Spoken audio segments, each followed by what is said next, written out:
So today's webinar about accessibility is actually attached to the Introduction to Accessibility course, where you can earn a badge. And we have a number of other accessibility courses as well, one on accessible teaching basics for educators and another on accessible development practices for developers. So please do come in and complete those if you haven't already to earn your badges. And I'd like to welcome Ben to the session today. He will be talking to us about the accessibility of opportunity and the opportunity of accessibility. Ben has a number of years working at various universities around the UK, and he's currently working at UCL, heading up the accessibility team there. So we're very happy to have Ben Watson join us today, and I'm really looking forward to hearing what you have to say about accessibility. So over to you, Ben. Thank you, Jess, and thanks for having me, and thanks everyone for coming along.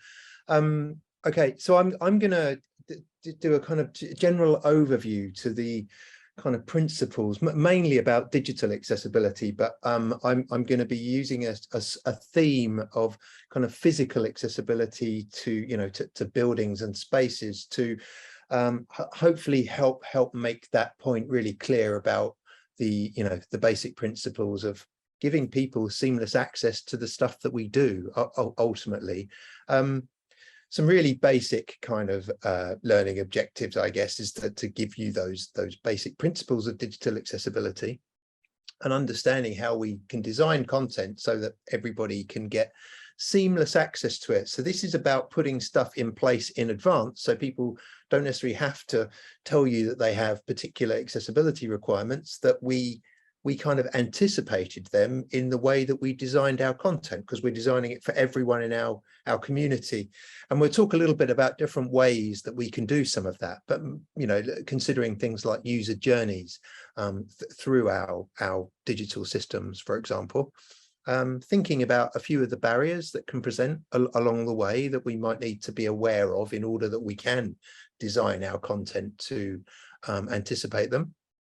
And hopefully at the end, just have a quick look at some really lovely technologies that are available to us to help people consume information, particularly information that we've created more accessibly, in a really lovely, fresh and dynamic way.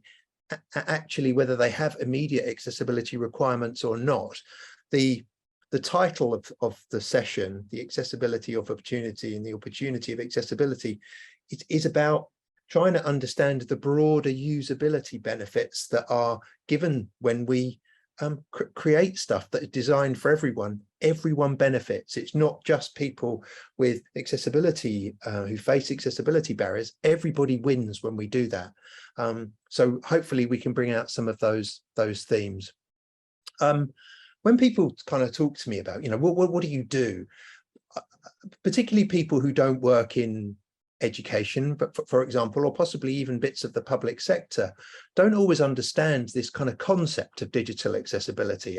I've spoken to kind of directors of big companies who deliver online platforms, and their understanding of accessibility is, well, I've put it on our website, it's available 24 hours a day, 7 days a week, so what more do you want? And they kind of conflate accessibility with availability, and to a degree that they're kind of right to do that, but I think digital accessibility is so much more than that. It's not just about putting stuff, kind of making it available, but it's making it available genuinely to everyone so that anybody can enjoy that seamlessness and kind of universality of access. So I often describe what I do as the digital equivalent of putting in ramps and lifts to information. I think people are reasonably confident now with the concept of kind of ramps and lifts to buildings and public spaces. And I was really pleased to find there's a slide that shows the internal of a lovely old church building, it looks like, but they've integrated a ramp. And what I think is particularly nice is that quite often there are challenges with kind of listed status of historic buildings, but there is a sort of metal railings above a wooden ramp that kind of looks temporary in that it clearly isn't going to affect the structure, but it is something that does beautifully integrate accessibility into the space. So it's the digital equivalent of that we're talking about today. And this is really, really important. I mean, it sounds obvious, but so on the screen now, there is the beautifully begowned Dr. Howard Lester. And this is from a picture of Howard in all his finery from his recent acceptance speech at the University of Kent, where I used to work, where he was receiving an honorary doctorate from the University of Kent for his services to accessible information. Howard's, you know, an amazing advocate for particularly health information in the NHS. But it was Howard who was one of the key kind of consultants who was advising on things like do not resuscitate orders in the time of COVID, making sure that they were delivered in formats that people could read them and consume them in a way that they could genuinely, meaningfully engage with them. Because if you can't access information of that great level of importance, you know, that's really, really troubling. Howard is deaf blind himself, so he's very well placed to kind of understand some of the challenges of accessing health information in particular, and he's an absolute force of nature for good in this area. Okay, I'm going to talk to you a lot today about accessibility criteria, international standards, a little bit of legislation, but all of that is almost not secondary, but you know, it's super important. But I don't think there's any better way to really genuinely understand the accessibility requirements of your organization than talking to people who do face accessibility challenges and understanding the way that they approach it, the challenges that they face with the existing kind of infrastructure that you're making available, in order that you can learn from that and either fix existing problems and hopefully also build them into training and awareness so that your developers, for example, are informed to not make some of those same mistakes again. And on the screen, I've got a lovely smiling face of an ex-student called Vince, who used to be at the University of Kent. And I think he gave me possibly the single best bit of advice that I've had in all my time in working in accessibility. So Vince said, I'm always telling non-disabled people that the best way to approach a disabled person is with the question, how can I help? Because from that, I know that you want to help, you don't know how to help, you trust me that I can explain, and you don't have any preconceptions which can destroy the helping process. So I think, yeah, engaging obviously all of your users in the delivery of the systems you operate and you're responsible for is absolutely the best way to really genuinely join up your provision. Okay, so motivations for being digitally accessible, kind of we've probably already mentioned, it's the right thing to do. Ethically, it's the right thing to do. Why wouldn't you want to give seamless access to your content to everybody who wants to consume it? That, whether you're in the public sector or the commercial sector, has to be the right thing to do. Otherwise, why are we getting out of bed in the morning if that's not what we're trying to do? It's the right thing to do, and it allows people to realize their potential. There's the usability element, which we've already kind of tipped our hats to, that if we design stuff that's accessible and it works for people who face some accessibility challenges, it doesn't mess it up for people who don't face those accessibility challenges. It will absolutely make it better for everyone, whether they, you know, don't have accessibility challenges but want to access the material on a mobile device. There's all sorts of different user cases, but, you know, maybe people who've never considered the use of assistive technology might enjoy having their content read aloud to them by the computer, which is functionality that is only possible if you design systems to be accessible and content to be accessible. So it future-proofs information and makes it a bit more kind of Swiss Army knife in that it's kind of genuinely more useful. I think there's a competitive advantage to making our stuff more accessible, particularly in places like universities, where we're talking a lot about the impact of the research that universities produce.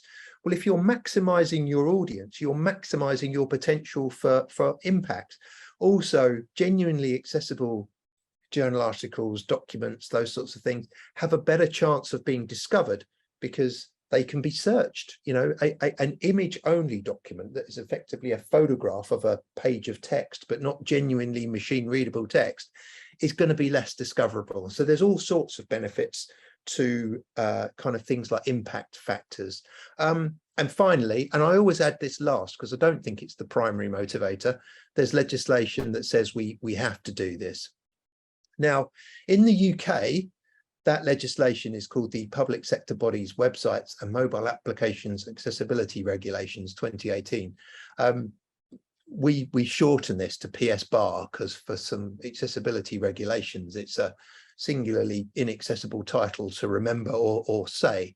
But effectively, this was the ramps and lifts to information for UK public sectors to abide by. And it pretty much says that any digital information that has any kind of audience has to be accessible to an agreed standard, which is the Web Content Accessibility Guidelines, WCAG, or WCAG, it's often referred to, 2.1 AA standard. And for colleagues joining us across Europe or in America, that is the same standard that underlines the European directive and Section 508. In fact, Section 508 is actually still looking at WCAG 2.0. So arguably 2.1 is a tiny bit more. It has some extra success criteria that 2.0 doesn't have, but they're aligned to the same set of basic principles. Okay. Just before we go into a bit more detail on the Web Content Accessibility Guidelines, I just want to talk about a sort of a kind of cultural approach to this, or a theory. There's a lot of talk in equality, diversity and inclusivity circles around this concept of microaggression, that these kind of daily oversights that you know, different groups, minority groups particularly, can sometimes, well, not sometimes, very often face, and it doesn't have to be big kind of unintentional kind of oversights. It can be sort of, you know, really small things, you know, that cumulatively have an effect on somebody to make them feel that they don't really belong in that kind of group, or they're being kind of marginalized. And I was really interested to say, well, but inclusive design and digital accessibility, all the sorts of things we're talking about today, is very much the opposite of that. It's about trying to anticipate the requirements of everyone, to actively welcome them into our community and to the work that we do, and allow them to thrive. So I was like, well, what's the opposite to microaggression? If you're not being microaggressive, what are you being? And I did a little bit of research on this, and I came across the following, which I think is really lovely. Micro kindness. I think you can all, there's also the term micro affirmation, but I think I like the idea of micro kindness. I like the idea that you get out of bed in the morning and you'll say, I'm going off to do some micro kindness. And I really struggle to see how this ultimately is different from this concept of inclusive design. So reducing microaggressive interactions and their effects with brief verbal, behavioral or environmental acts of respect. Unlike unintentional microaggressions, micro-kindnesses are deliberate. Like small acts of love, they're consciously intended to provide a potential space for positive and humanizing interaction. And isn't that what we're talking about? Just looking at our systems honestly in the cold light of day and saying, that's not, you know, as accessible as it could be. Let's speak to our users and find out how we can improve our systems so that we're operating in this kind of micro-kind way where we're welcoming everyone in and anticipating their requirements before they have to tell us, where reasonably possible to do so. A little bit more, just a couple of bits of student feedback that I've gathered over the last couple of years. And this is feedback from students where perhaps organisations haven't got it completely right. And I just wanted you to listen to the tone of this and how it makes people feel. Okay, we're not just about the barrier itself, but how the barrier makes someone feel about their place within that organisation or that wider community of practice. Honestly, it kind of makes me question my future. Like, if they're not adapting any of the learning materials, why even bother to put in the effort? It makes me lose confidence in learning and whether I'm going to be able to actually get a job or pursue what I want to do. I sometimes feel like I just get ignored. That was a computer science student with a visual impairment. I should just say these aren't necessarily UCL students. These are students from across the kind of further education and higher education sector. And the second student said, I feel I'm a good learner and want to learn. Unfortunately, the big impact is I can't really do it on my own. That was a third-year music production student with a visual impairment who was talking about particularly the industry standard software that seems to be used for music production isn't terribly accessible. It's kind of quite visual in the way that it expects people to interact with it, which is potentially a little bit hostile to people who can't access it visually. So it's not just about what we control as public sector organizations, it's about the people we're working with, the people who are representing us. So how do we get this built into things like procurement to make sure that people who we're purchasing systems and services from are operating to the same high level of anticipatory accessibility as we are internally. Okay, I'm hoping to show you a short video because, as the title says here, technology should be the answer. And I just want to show you a short video from Apple about just some of the things that technology can make possible when we get systems right. In a kitchen, we move to an open bedroom door. In the bedroom, Sadie Paulson is reflected in a mirror. A caregiver brushes her hair, then helps her into a blouse. People think that having a disability is a barrier. Sadie sits at a desk working with an iMac. She moves her head to operate switches on her headrest. But that's not the way I see it. Now, a young man uses sign language on a FaceTime call. You can catch up with friends. A young woman signs back. Now a family picnic. You can capture a moment with your family. One face, small face, focus lock. A blind man takes a photo with an iPhone. And you can start the day bright and early. A woman lies in bed using an iPhone app to open motorized curtains and turn on her lights. She lowers herself into a wheelchair. You can take a trip to somewhere new. A man hikes with friends. Now a close-up of his hearing aid. He stops to select the outdoor setting on his iPhone. 3 miles to the summit. A boy reads a book on an iPad in class. You can concentrate on every word of a story. A bird began to sing. Jack opened his eyes. An athlete selects outdoor wheelchair workout on her Apple Watch. You can take the long way home. A beach at sunset. The athlete pushes her wheelchair aggressively down a paved path, quickly gaining speed.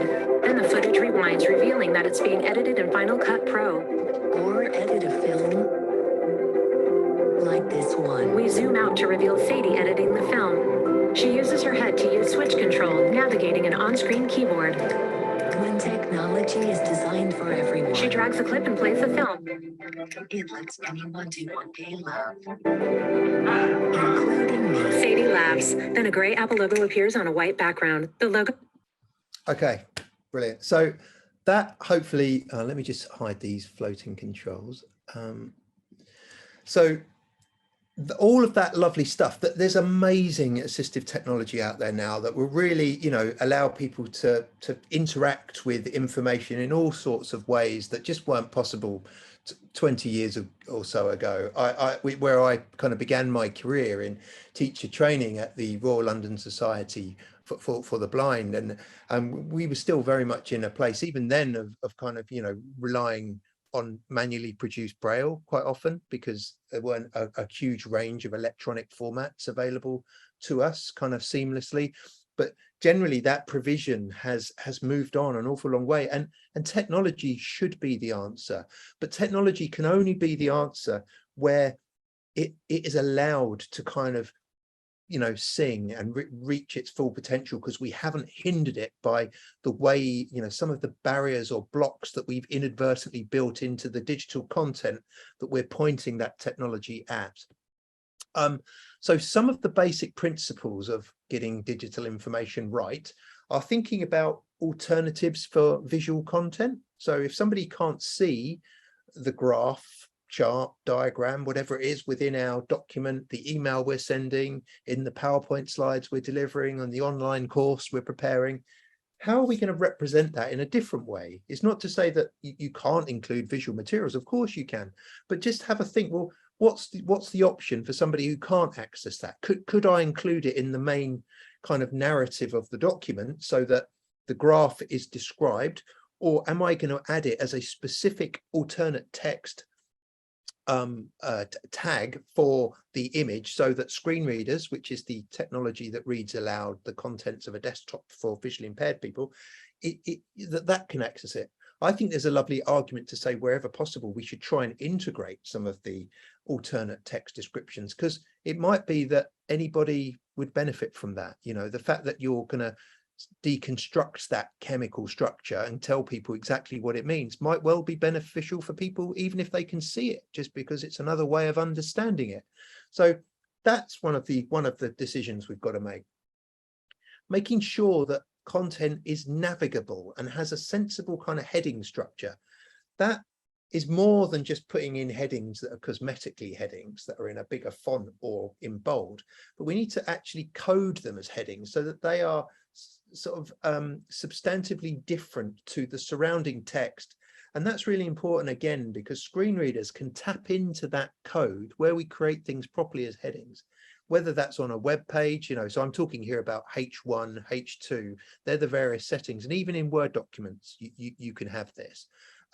If you structure your headings in the right way, people who are wanting to browse your document non-visually will be able to just skip through a table of contents, so a list of headings, rather than having to potentially listen to 18 pages of stuff they weren't interested in to get to the bit that's, you know, is the contact us bit for the, you know, the document or whatever, right? There's a right and a wrong way to do hyperlinks, and that again is important for screen reader users to, so people are probably familiar with the kind of dangers of doing click here links or read more, but your hyperlinks should be should have the link embedded into a descriptive bit of text that tells you very clearly where the link's going to take you. Click here, read more, doesn't tell me where I'm going to go. BBC News website as the link is much clearer about, that's probably worth my time. I'd like to follow that link. Otherwise, we're potentially wasting people's time. And that's something that's universally beneficial. Everybody benefits from that. Tables are a bit like headings. There's a particular way of coding your tables and the heading row of your table as the kind of juiciest row of the table, in a way that gives context to the rows and the columns that happen beneath it. So there's a particular way of coding heading rows of tables, making sure that there's a color, you know, good use of color, not just color contrast, so having a reasonable level of difference between the background and any text that you use, so that there's no kind of blurring of that effect, but actually also thinking about our use of color. Like you wouldn't want on a mandatory form to say all the bits in red are mandatory, because if somebody can't see the red bits, then they're going to be forever stuck not knowing which bits of the form they need to fill in. So if you're going to do that, you'd always make sure that there's, you know, a bit like with alternate text or images, there's alternatives so that that information is delivered and spoken by screen readers in different ways, so that there's multiple ways of people getting to the answer that they need. We've already mentioned a bit about, you know, multimedia images, but thinking about things like captions for any of our content. The Apple video that we just watched a moment ago had audio description built into it, which is that kind of lovely commentary that brings to life any of the visual aspects of the multimedia for people who can't see it, so they can understand what the import is and what's happening on the screen. Thinking about the formats that we offer. People quite often, you know, PDF, I think it's quite a tough time, portable document format, and primarily that's because it's a difficult format to kind of manipulate and interact with, whereas something like a Word document or something more editable, it's more easy to get under the hood of it and change some of the way the document presents itself to your own requirements. That's arguably a little bit more tricky with PDF. So just thinking about the range of options, it is the prescribed route that you always use, e.g. PDF. Is that the best one? Could we not present this as a web page, or would it work as a Word document? Having a think about those formats, and indeed the ability for people to convert to different formats, giving that capability. And one of the tools we'll look at the end, we can think about how that might happen. And running accessibility checks. Microsoft have done some really good work recently to embed an accessibility checker into all of their standard kind of publishing tools. So whether you're in PowerPoint or Word or Excel, there's now an ability to run an accessibility check, just like you would do a spell check for quality assurance before you send your work on. you can do an accessibility check, and that will broadly pick out some of the key themes from this list that we've got on the screen at the moment. The alternate text down to accessible, sort of looking at things like color and contrast and stuff like that. So that's a lovely thing to just get into the habit of doing this by design, not kind of waiting for somebody to tell you they couldn't access the material.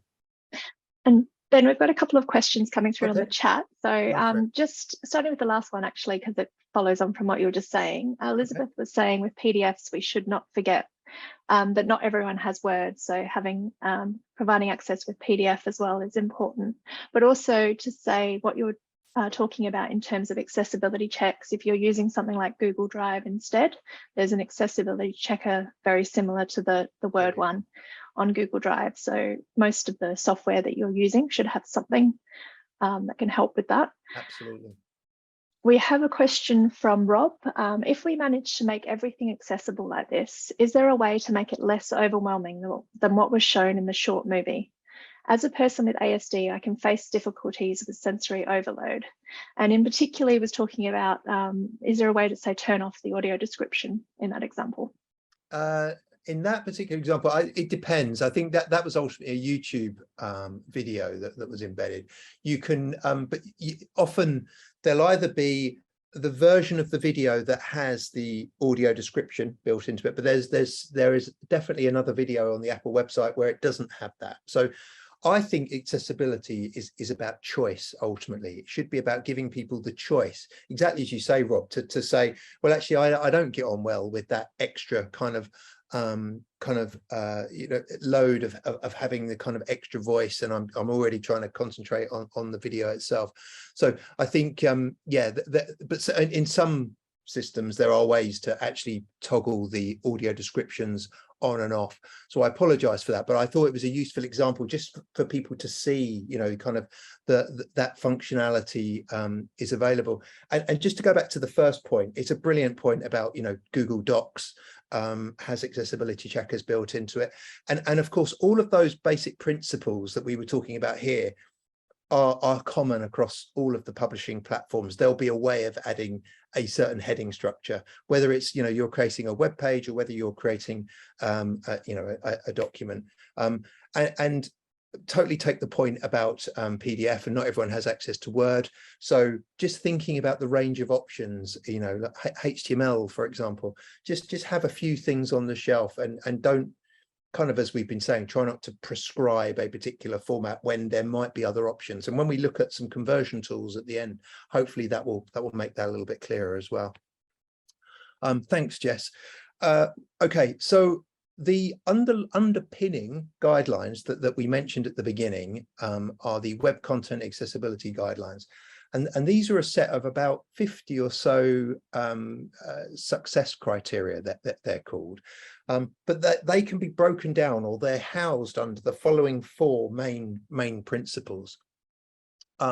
So we've got POUR, P-O-U-R, which is the kind of acronym for perceivable, operable, understandable, and robust. And I really like, this is kind of quite a memorable way of introducing yourself to the Web Content Accessibility Guidelines, because they're quite difficult to, if you were coming to them as somebody who hadn't seen them before, that they can be quite overwhelming, and it sort of makes accessibility feel like something that's really, really difficult to achieve, and it's this distant hope, when actually the underlying principles behind it I think are really really sensible and relatively easy to grasp, when we're just introducing them gently like this. So the P for perceivable is that information and user interface components can be presentable to users in ways that they can perceive. So we've already spoken about having, textual alternatives to visual content, maybe captions, audio descriptions for time-based media, so multimedia, and giving people that ability to kind of manipulate the content as much as possible within reason, to allow them to perceive it in the way that suits them best. So what we'd want to make sure is that we haven't done anything or designed anything into the content, or failed to add something that would hinder people's ability to do this, to kind of resize the content and access it in a way that really works for them. I mentioned at the beginning I was going to give a few examples from the kind of physical world to demonstrate the kind of these underlying principles. And of course, what we're talking about here is digital accessibility, but see what you think of this. So these are some steps outside a university library, in fact, a university I used to work in. And I'm very pleased to say that these have been beautifully kind of corrected now. But there's on the screen, we've got a picture of some brick kind of built steps, and all of the bricks are facing away from us. And there's railings to the left and right of these steps, but there's no clear kind of contrast to where the steps end. So the kind of overall effect is a bit like an optical illusion almost, where it could almost be a flat surface or a ramp, but I promise you these are actually steps. And we did a project at that university I used to work in to say to students with print disabilities, we said, keep a diary for a week and send us pictures and a diary reflection on anything that you feel hinders your access to information over the course of this particular week. And this was sent to me by a student with a vision impairment who said, these stairs outside can just completely put a stop on my day. They make me really nervous and the threat of falling down because they're all the same facing brick. There's no distinction between the stairs. I think it's something like the fact that I get on with things so independently. It's the fact that such a small thing can so regularly just jar me back into this, having to stop and go, oh, I'm disabled. I'm going to have to go over here and do this. And what she was talking about was, I think at the time we'd done quite a good job of making, you know, more library materials, resources accessible. She was really confident in the use of her assistive technology. And she could be in the library and studying with her friends, and she was studying completely in the same time and space, and she didn't consider her disability. When she then left the library, her friends kind of all went off down these steps more confidently than her, and she would go kind of a different way. And it was, as you can see, it was kind of jarring to her. And I think this is the kind of impact of some of the decisions we make when we don't make stuff accessible. This is how we potentially make people feel. Now, of course, these steps have now been adjusted and they now have a really clear, you know, edging to them. And what the end result is that actually when we raised this, lots of people, whether they had disabilities or not, came out and said, do you know what, I find those steps really tricky. You know, I've nearly, you know, tripped over a couple of times and then because it's not quite clear where your footing is. So, okay, operable. So the O of P-O-U-R, operable. User interface components and navigation must be operable. So one of the key ways that somebody who can't use a mouse, for example, through perhaps low mobility, or indeed somebody who can't visually use a mouse to see where to point something, would typically use the keyboard to navigate a desktop. So we need to check that anything that you can normally click on with a mouse is similarly keyboard accessible. So have we thought about that, and have we tested that with a manual check? Are we giving people enough time to read content? Banking websites used to be notorious for this, where, you know, to enter all your security information, if you didn't do it in a certain amount of time, the system would instantly log you out. Well, I had a friend who had Parkinson's, and the way that he could still use his mouse was that we just we slowed it down a great deal so that it wasn't quite so sensitive to any sort of inadvertent jerky movements. But what that meant was it took him, you know, an awful lot longer to complete the journey, and more often than not he was timed out, which was very frustrating. I think there's, you know, things are a lot better now.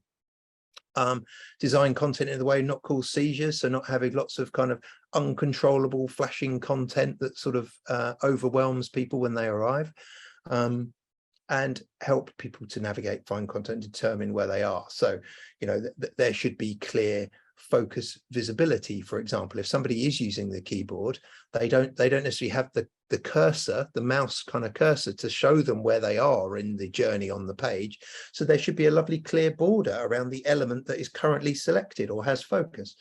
Okay, in the chat, Jess is very kindly going to just put a link into this fiendish exercise, which if I hadn't already kind of made people want to leave. This might be the finishing straw, but just have a moment to have a quick look at this. It's called User in Your Face, and if you follow the link that Jess is going to put in the chat, it's a rather brilliant exercise in frustration, but it's a web page that doesn't behave in quite the way that you'd expect, and the overall effect of it could be quite frustrating. So I would greatly appreciate it if people could just spend 30 seconds having a quick go at this, and just put any initial reflections in the chat so that Jess could read them out, or indeed grab the microphone. And if oh no, we can't do that. I'm so sorry, just put things in the chat. Yeah, I've let people unmute themselves if they want to make a comment. Perfect. So that's fine. As long as it's clean. No, Otherwise we'll get Richard to edit it out later. Good luck, everyone. I tried this before and wow. So Hannah's saying it's quite tricky to read with the colors. Yep. That's relatively kind feedback, I'd say, Hannah.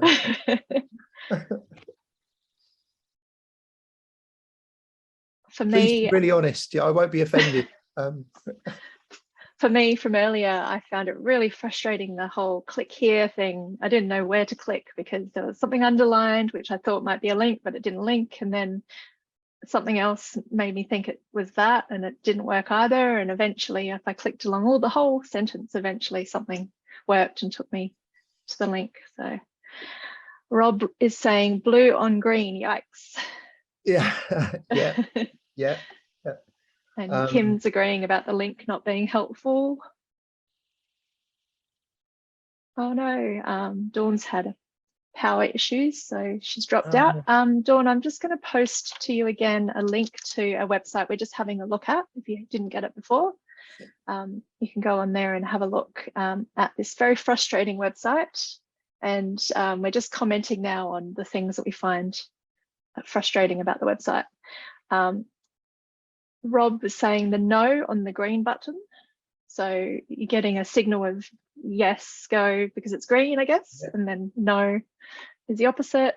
Brilliant. Total fail, stressful, the opposite of what you expect. It's giving me a headache from all the eye strain. It's everything I don't want in a form. Confusing, and I'm already stressed because of the timer. That's quite funny. Well done to the developers for making a lot of issues very clear. That's from Loette J. I probably made a hash of your name. I'm sorry. And I'm so sorry to do this. Oh, sorry, Jess. I was just going to final comment. Very cruel for a Monday. None of it is intuitive. So that's from Hannah. I'm so sorry. I always feel like I'm going to lose people, and they'd be like, "Oh, I went to this thing and you did this really horrible trick on us." But I promise you. I mean, yeah, I completely agree. I think it's very cleverly done to highlight, frustrations of poor design and decisions that haven't anticipated the requirements of pretty much any user in this example. But I use it to, and potentially it's useful for people where you're trying to say, look, digital accessibility is really important. For people who just still don't get it, they still think it's just about, well, stick stuff online, it will be available. There's a right and a wrong way to do that, and a way that you can include people and make it a lovely kind of welcoming, seamless experience, or a way where you can make it where people are in danger of throwing their laptops through windows and stuff like that. All right, so I'm so sorry to do that to you, and thank you for the lovely spirit in which you've taken it. So please don't ever go to that website ever again unless you wish to use it as a helpful example. But I think that makes the point about operable, right? So is it operable? Can you use it in a sensible way? Understandable information and the operation of user interfaces must be understandable. So is text written in kind of plain English? Is the navigation through the site, is it kind of consistent, or do all the menus on each part of the site behave completely differently, which is really confusing? Because I thought I thought the arrow buttons were what allowed me to work through this, but actually now it's these weird buttons over here. Is it consistent? Is it predictable? Can we establish a kind of level of understanding with the site based on its structure, and that is then common to our experience? If we make a mistake, particularly on things like forms, Are we told where we've made a mistake? And are we given helpful advice about what we did wrong? So if the date of birth has to be in this very particular order, are we told that? And if we make a mistake with it, are we told where we've made a mistake, and ideally taken to the point where we made the mistake, so that it's really quite easy for us to understand how we progress on that journey. That project I mentioned, where we asked students with print disabilities to keep a diary for a week, this is another example from, this is a student who had anxiety related issues and specific learning difficulties. And I think this was like, it was quite early on when we did this, quite early on in the year when we ran this experiment. And this was a photograph. So what we've got is two slightly ominous looking sets of double doors next to each other. And then to the right hand side, there's a really large, probably about 6 foot high, 4 foot wide red sign with a red background with a white arrow in the middle of it. And in black writing, we've got DLT1 and DLT2. Now, the student said she didn't know. She was looking, all flustered in her first kind of few weeks, very low confidence. She was standing outside. She didn't know which room to go to. She was looking for Darwin Lecture Theatre 1, which is what she had on her timetable. But here it just says DLT1, DLT2. And there's 2 doors with no glass in them. So she couldn't even peer through and see if there was anyone she recognized in the room. And she said she stood outside getting more and more stressed and anxious, feeling like a bit of a, that it was her fault, when in fact, actually, we've put a really big sign there, but we've failed at the hurdle of making it understandable, because we've assumed that everybody knew what our acronym stood for. But if somebody's brand new, why would you know what that means? And so we've made a mistake there. So that's I think a good example from the physical space of making stuff understandable. The final one, POUR, robust. Content must be robust enough that it can be interpreted reliably by a wide variety of user agents, including assistive technologies. Have we tested it? Have the new system, the new timetabling system, have we actually tested it? Has the company who developed it, have they validated it against the Web Content Accessibility Guidelines? Was it designed in a way that it would work with a wide range of assistive technologies? Will it work for people using voice recognition to make commands? Will it work for people using screen readers? Will it allow itself to be magnified to a reasonable level and not lose kind of consistency or context? And when we make updates to this stuff, if we add a lovely new funky element to our timetabling system in a month's time, will that undo any of the lovely work that we've done before to make stuff accessible? And how are we going to adjust for that? And how are we going to make sure that that doesn't happen with ongoing testing and awareness? So the journey of 1,000 miles begins with a single step. I think some really useful things that organizations can do, having considered all of the things we've kind of mapped out today, is think about areas of biggest accessibility impact. If you were just starting out with this, you can't fix everything, because accessibility necessarily is part of everything. If you're doing it properly, it's in every single digital interaction. You want it to be in every email that people send, every document that they create, every system that we develop or procure. But clearly a good place to do that is to embed this into your procurement processes in your organizations, to make sure that when you're buying content, particularly or services from third parties, that you're asking about the accessibility. Will the product be WCAG 2.1 AA compliant, not just for the end user bit that our students potentially or customers would use, but is it also for the staff? Any sort of data entry parts of the system or administrative parts of the system, are they going to be accessible as well? Have we done user testing? How do we develop those kind of focus groups and communities of practice where we can get people to give us honest and open advice about the accessibility of our systems? How do we tap into that amazing resource of our current staff and students and customers? Can we look at things like usage? Well, we can't fix everything overnight, but we could certainly look at the systems that are most high use, the systems that are most critical to the customer experience, particularly where they relate to anything to do with well-being. Those systems might be quite low usage, but they're really, really important to people's well-being. So let's make sure they're, you know, really, really accessible, in order that we're putting our efforts and our priorities in the most useful place. A lot of the legislation requires a kind of formal statement to show that you've done this level of anticipation. So in the UK and Europe, it's called an accessibility statement that you're supposed to add to your website as a public declaration of the accessibility health of the system. With Section 508 in America, it's normally in the form of a voluntary product accessibility template, which arguably is a very similar thing, but it's effectively the result of an audit against the Web Content Accessibility Guidelines that lets you know exactly how the system performed when it was tested against all of the sorts of things we've been discussing today. This isn't just about systems, though, and development. This is about everyday life. And quite often you will have a system that you purchase, but that's not the end of the story, because that system will be, you know, will have content added to it by people in your community. So how do we raise awareness of turning those principles of the Web Content Accessibility Guidelines, the making of, you know, making digital content accessible? How do we turn that into everyday language so that people creating documents and resources know how to do that when they're not accessibility, you know, professionals or web developers? So how do we align this with other areas of equality, diversity, and inclusivity work? Because they all will benefit the same communities, and indeed everyone, as we said. How do we infiltrate things like branding? Anything where we're creating templates, underlying guidance for people on creating content is a brilliant place to embed accessibility awareness.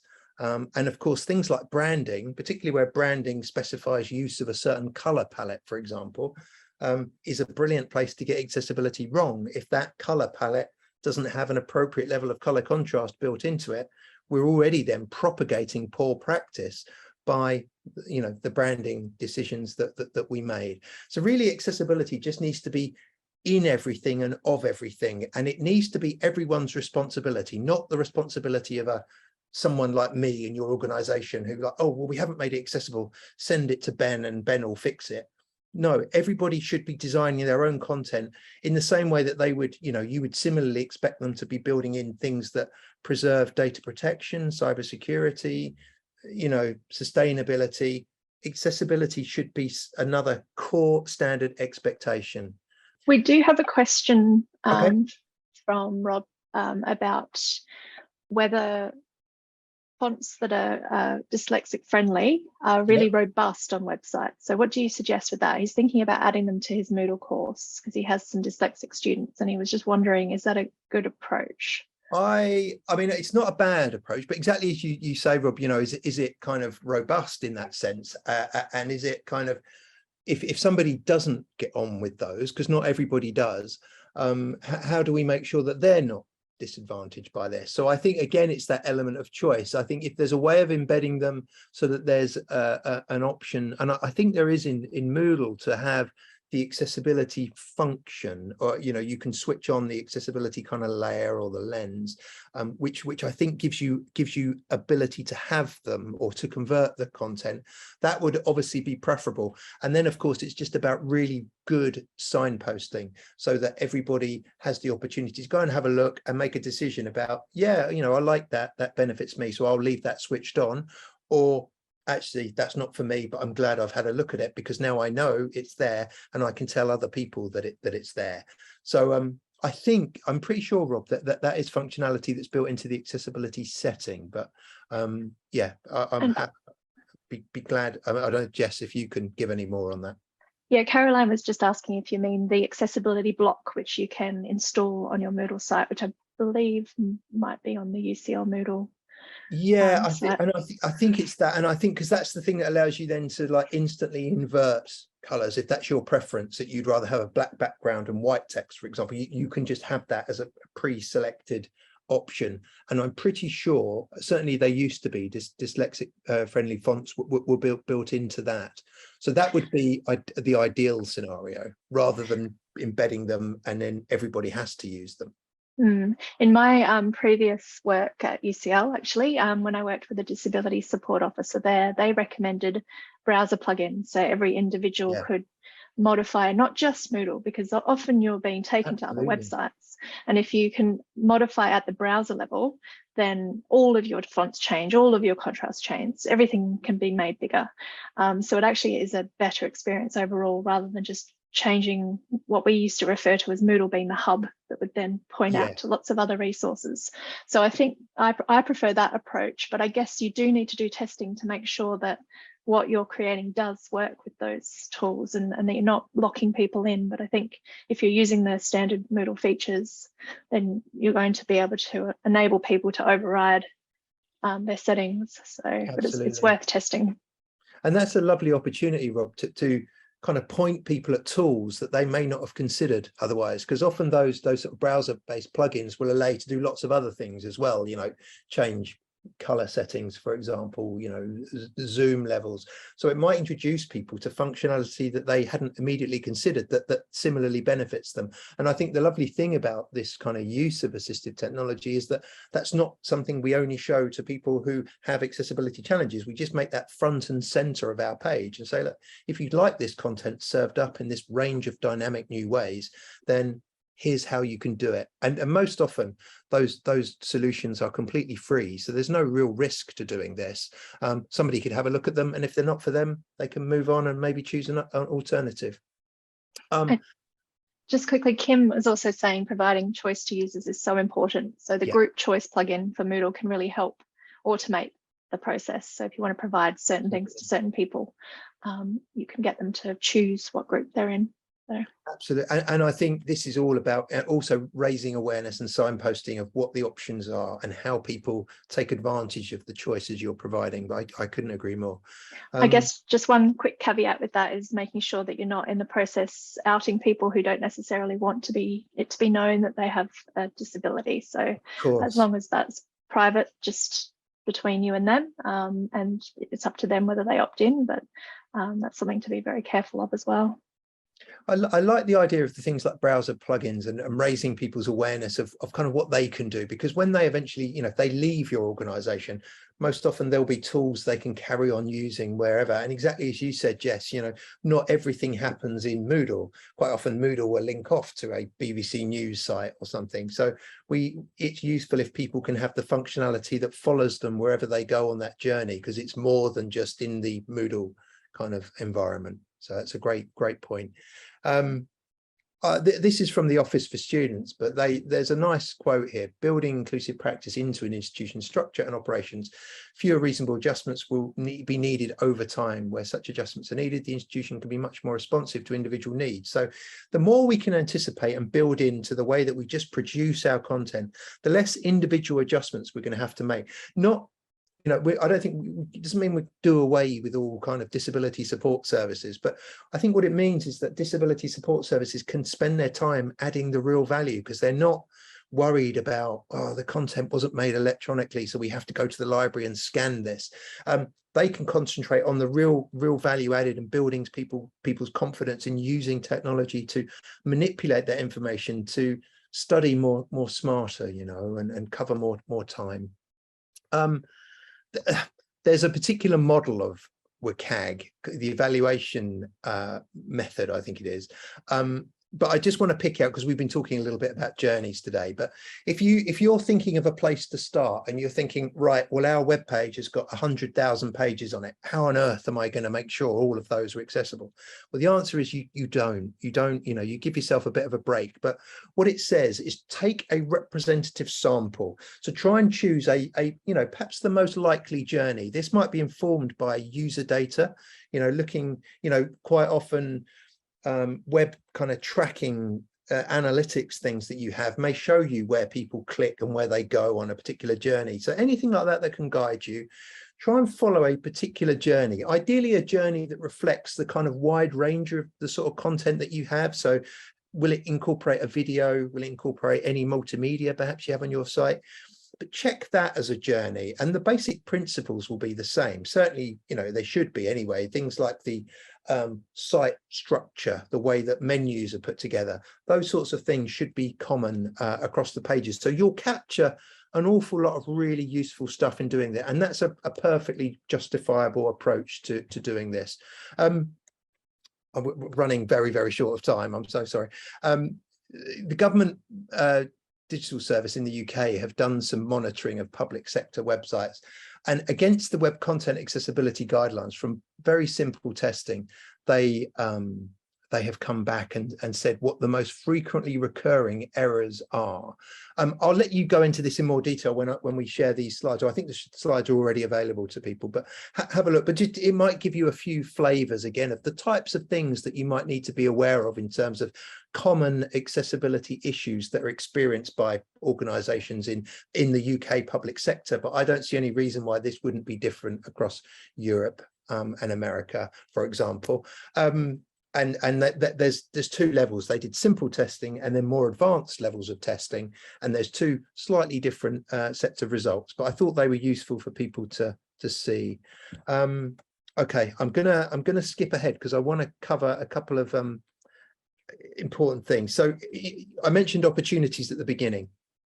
Thinking about those journeys, right? You can't test everything. So can we identify particular personas? Might be another way to do it, to think of, right, well, we've got this type of customer or this type of student, an undergraduate student. How does their journey differ from a postgraduate student, for example? And how do we chart their progress and understand the bits of the site they're most likely to interact with? Have we got a way of, once we've audited and looked at those journeys, how do we feed that back to the people who can make the changes to improve it, whether that's third-party people or whether that's in-house developers? There's a lot of systems that we buy across all of our organizations will be common, you know, like lots of us all use Moodle, for example. So it seems to me that there's a good case for us understanding what the central information is that's available to us, in order that we're not constantly duplicating effort and everybody's doing audits of Moodle, when Moodle have actually done some brilliant work to audit the essential structure of Moodle and made that information available so that we don't have to constantly be reinventing wheels. There's a great website called Searchbox Finder, which tries to collate an awful lot of this information from all sorts of third parties like publishers. I'm running really short of time, but I'll start winding up with, this isn't about everybody being a web content accessibility guidelines expert. You don't have to kind of be a web developer to do this. So on the screen, I've got a picture of a little cartoon chap who's like tipping his top hat. He's dressed like a sort of Victorian gentleman, and he's called Jiminy Cricket. He's from the Disney cartoon Pinocchio. And I remember watching this as a kid. So Pinocchio is he's the puppet who, when he lies, his nose grows longer as a way to kind of tell people that he's lying. And Jiminy Cricket is sort of like Pinocchio's conscience. He sort of sits on his shoulder and kind of whispers in his ear as try to keep him on the straight and narrow. But the reason I mention it is I think we all need a little accessibility Jiminy Cricket. Whenever we're sitting down to design anything, where we're sitting down to start a new project, to procure a new system, to run a training session, have that little voice in your head. So how would this work for someone who can't see it? How would this work for somebody who can't hear it? What about someone with low mobility? What about actually not even an accessibility thing? What about someone who's got childcare commitments and may not be able to attend the physical event? Trying to do that level of anticipation and building that in at the beginning, rather than trying to bolt it on at the end, because it never really works when we do it that way. I did mention that I'd show you some technologies. I won't go through all of these, but just one, because I mentioned conversion technologies, just one to start with. We were talking about PDF choices earlier on, Word documents. There's some amazing technology out there that would allow you, this is just a browser-based tool, and it's completely free to individuals. If you want to subscribe to this as an organization, there's a different model, but it's very cost effective, that will allow you to take a document, a format, upload it to this, and it will send you a more accessible alternative. So it will do optical character recognition, but it will allow you to take a PDF and turn it into a Word document. So even though you can't anticipate everyone's document requirements, but What about signposting to tools such as this and say, look, we've provided an open document format and a PDF version, but if you'd like to explore some other formats or ways of consuming our content, here's a useful signpost for you to consider. That stuff's free, and you know, it's just about raising people's awareness, and they might make some lovely discoveries along the way. For example, one of the formats you can have through this system is the document just converted completely to a mobile audio format. So you could listen to your document being read to you while you're out for a walk or taking the dog for a walk in the evening. Okay. And this stuff isn't easy. I thought I should have said this, but apparently it was from some Roman chap called Lucretius. A drop of rain makes a hole in the stone, not by violence, but by oft falling. Accessibility just needs to keep popping up in all the right places. So that little Jiminy Cricket voice will be in everyone's ear, whether you're the vice chancellor of a university, where, you know, everyone in the organization is playing their part to make stuff accessible at the point of design. That's the thing, not doing it retrospectively. Big thing about accessibility, you just want to feel the same as everyone else.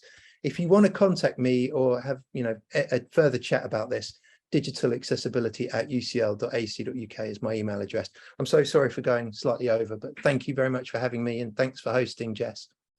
No problem at all, Ben. Thank you so much. I'm already seeing webinar version 2, if we can convince you to come back in and cover some of the things that we didn't have time for today. But thank you. We're getting lots of thank yous coming through on the chat. I don't see any questions, but maybe a quick question about the color of the slides that you've decided to use today. Could you quickly explain why it's not white? Okay, so again, this is about choice. You can't anticipate everyone's requirements. So when giving stuff available to making stuff available to people, the idea is they could do anything to it. Again, if we've made our stuff accessible, they could have a black background and yellow text if they want. I've just opted for a slightly softer off-white palette, because for some people a white background and black text can be quite stark and quite it can cause, you know, some disorientation or visual stress, but it's not the only color combination that works. And as I say, it's difficult to anticipate everyone's requirements, but this is one of the things, and this is my fault for not sending them to Jess early enough, but giving people slides in advance is another really good thing to do, because they could of course then follow along in their own space and time on their own device with the color contrast settings that they prefer. But that was just, yeah, so that's one example. And I believe I'm going to say your name wrong again, I'm sorry, but Luet J is going to contact you by email, if that's okay, Ben. Of course, anyway, I'd gladly work with you on any projects, any ways that we can share ideas and take this forward together. I'd love to be involved. Thank you so much, Ben. Thank you, everyone. Yes, thank you for your understanding as well, my mispronunciations. So just to wrap up quickly, if you have to leave, that's perfectly fine. This is being recorded. But if you'd like to get involved in Moodle Academy, you can suggest topic ideas. So if there's anything that Ben has mentioned today which you want to know more about, perhaps, which we could cover in a follow-up webinar or a follow-up course, perhaps. We've got a number of other courses on accessibility already, but if it's not already covered, then please suggest topic ideas in our Get Involved course. You can also nominate yourself or others to present on various topics and contribute to our webinars and our courses, and everyone who does will get a badge. And I think go to the next slide. So there's the Introduction to Accessibility course where you can earn a badge, and many other courses on Moodle Academy. So take a look at what we offer.